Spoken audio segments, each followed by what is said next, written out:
What's going on, everybody, and welcome to my in-game Saber guide. In this video, I'm going to be taking you over an overview of Saber's kit, then I'll be taking you over her best Lightcones, best relics and ornaments, relic stat recommendations, and some team ideas at the very end. And with that being said, let's dive straight in.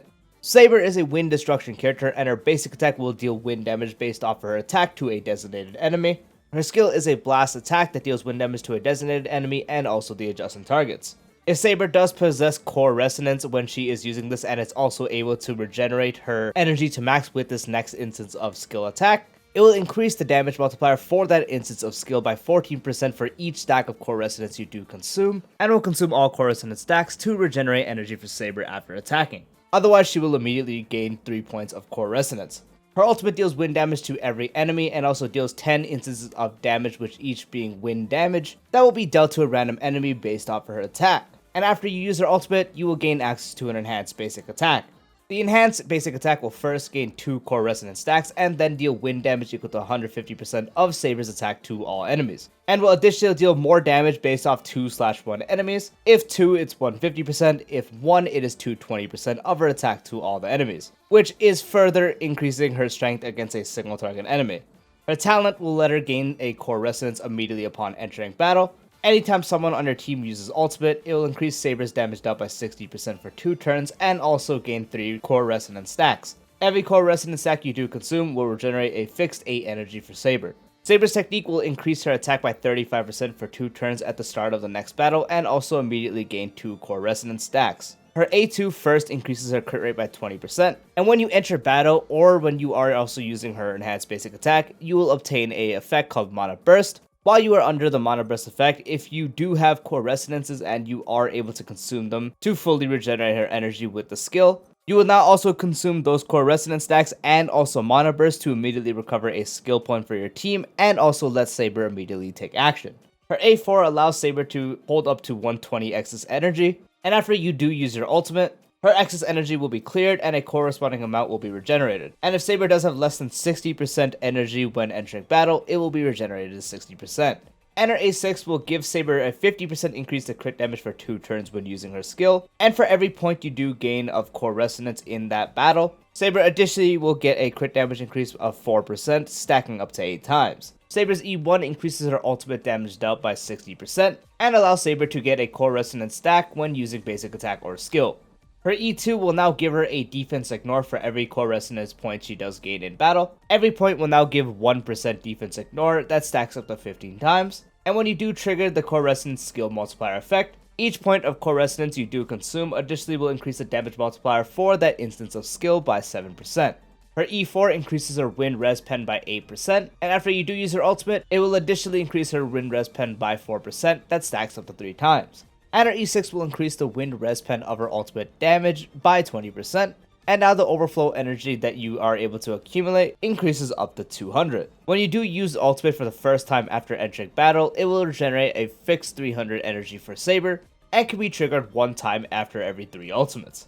When it comes to Lightcones for Saber, obviously her best one is going to be her own signature Lightcone, which does provide the wearer a 36% increase to crit damage. When wearer uses ultimate, when using ultimate, increases the wearer's attack by 40%, and if the wearer's max energy is greater than or equal to 300, regenerates a fixed amount of energy equal to 10% of the wearer's max energy, and once again increases attack for the wearer by 40% for 2 turns. So a free crit damage stick is going to increase all sources of damage when you are critting. Now when you do use your ultimate for the first time, you get a 40% attack increase, and Saber does have over 300 energy for a requirement, so you always will be getting this full effect. So you're not only getting energy back so you can cycle your ultimate quicker, you're also getting up to an 80% increase to attack now, which is really good as that is the one stat that Saber doesn't really give herself, so this Lightcone helps a bunch with that slightly deprived attacks that she might have. So with how she's able to utilize and all the stuff it does give, this is far and none her best option. Another option she could actually use pretty well is Fine on Signature Lightcone, which increases the wearer's base speed by 12. When dealing damage, ignores 18% of the target's defense. After wearer uses ultimate, gains Blazing Sun, which is removed at the start of the turn. While holding Blazing Sun, increases the wearer's damage dealt by 60%. Getting a base speed increase is going to make it easier for when you are trying to go for a -1 build, as now you will need less speed requirements. And this Lightcone also is giving defense ignore, which is a nice thing to have on Saber and also Archer, as they don't really have many sources of this besides their Eidolons. So pair more defense ignore with more defense shred, the stronger it becomes. A lot of support Eidolons give it, a lot of debuffers give it, which you might be running with them. So the more value you can have of defense ignore / shred,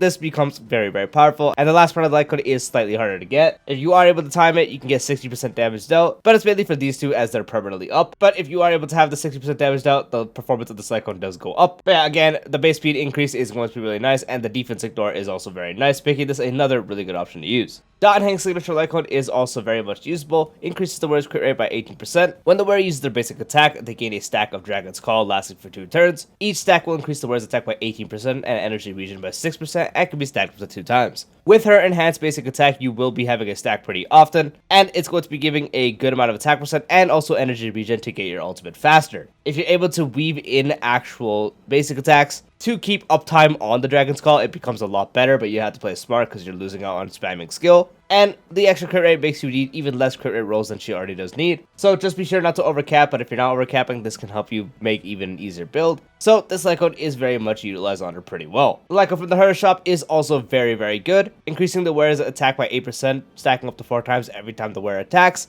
And after the wearer breaks an enemy's weakness, damage dealt increases by 12% for 2 turns, and at S5, it is a 16% increase to attack with a 24% increase to damage dealt. Again, this is giving you a big increase to attack, giving you up to a 64% increase to attack when you have this fully stacked. And with the -1 setup, that is going to be really easy to stack, especially since she also does have a form of action advance in her kit, so it's going to be even easier to stack if you proc that. And breaking weaknesses with her isn't too difficult. So when you are able to break someone on the side's weakness or whoever's weakness, you're getting an extra 24% damage dealt increase, which is going to be nice and further amplify this Lightcone's strength, making it another fantastic option. Another really good option is the new Battle Pass Lightcone. Increases the wearer's crit rate by 12%, and skill and ultimate damage dealt by the wearer increases by 24%, and at S5, it's a 20% increase to crit rate with a 40% increase to the wearer's skill and ultimate damage. Very straightforward, 20% crit rate makes it, again, easier to build, just be sure not to overcap. And you're just getting a free increase to her 2 main sources of damage, because skill, you're going to spam a lot. You see it a lot more than the enhanced basic attack, and ultimate damage is the biggest source of damage. So now you're getting an increase to both of those, which is why this Lightcone does perform very well on her. Under the Blue Sky is another Lightcone you can utilize on her, as it does increase the wearer's attack by 16%, and when defeating an enemy, wearer's crit rate increases by 12% for 3 turns, and at S5, it's a 32% increase to attack with a 24% increase to crit rate. Again, attack, very nice. 24% to crit rate, this can help you, again, get easier rolls on your relics, so without focusing on crit rate, so you can focus more on crit damage and attack percent and such. You just need to make sure you do defeat an enemy, which she has no problem doing. You just defeat an enemy on the side, and now you have 24%, which is a big increase to crit rate for the turns. Just again, be sure not to overcap, since overcapping is going to be bad. But being able to defeat an enemy and utilizing this Lightcone does make it a strong option. But looking on what relic set to use, overall her best in slot by a little bit is going to be Wave Strider. 2-piece increases crit damage by 16%, and the 4-piece, when the wearer becomes a target of another allied target's ability, gains a stack of help that stacks up to 2 times. If there are 2 stacks of help, when the wearer uses their ultimate, consumes all help stacks to increase the wearer's attack by 48% for 1 turn. 2-piece will increase any source of damage she does do when she is dealing crits, and the 4-piece will allow her to gain 48% attack, and she doesn't actually get too much attack in her base kit, so attack percent is actually a very nice buff to get from these relics. And often you're always pairing her with enough people that is going to target her, as she is a hyper carry DPS, so getting the help stack should not be a problem, and you just want to make sure you do time it correctly just so you can actually gain the attack buff. So you get the 2 help stacks, you ult by using the Excalibur, and now you have a 48% increase to the wearer's attack, in this case Saber's, for 1 turn. So now any damage you do after that first initial ult for the 1 turn is going to be increased, as increasing her attack is going to increase all of her sources of damage, which is why overall it is her best in slot. Another really good set on her is the Scholar set. 2-piece increases crit rate by 8%, and the 4-piece increases damage dealt by skill and ultimate by 20%. After using ultimate, additionally increases the damage dealt by the next skill by 25%. 2-piece helps you build a healthier crit ratio by providing some crit rate. And the 4-piece increases her biggest source of damage being her ultimate, and also one that you do spam being her skill. Unfortunately, this will not really affect her basic attack, because she does have the enhanced basic attack. So that's not going to be getting a damage increase, but her skill, which you're going to be spamming very frequently, and her ultimate, getting the increase is going to be really nice. And since you do have a increased damage to your skill, The only thing that's a little annoying is that you get the increase to the next skill you do use after using ultimate. And if you do remember, if you use ultimate with Saber, the next time she's acting is only going to be able to use her enhanced basic attack, so you're not going to be able to use this effect right away. It's going to be for the next time she does act and you use the skill. But at least the next skill you will use will have increased damage, so this is still amplifying a source that you do spam and also her biggest damaging attack, which is why overall it's another fantastic option. If you do have speed thresholds and action values that are being hit with the Eagle set, it actually is a really good option to use as well. 2-piece increases wind damage by 10%, which she does utilize as she is a wind DPS. 4-piece will give a 25% action advance when the wearer does use their ultimate.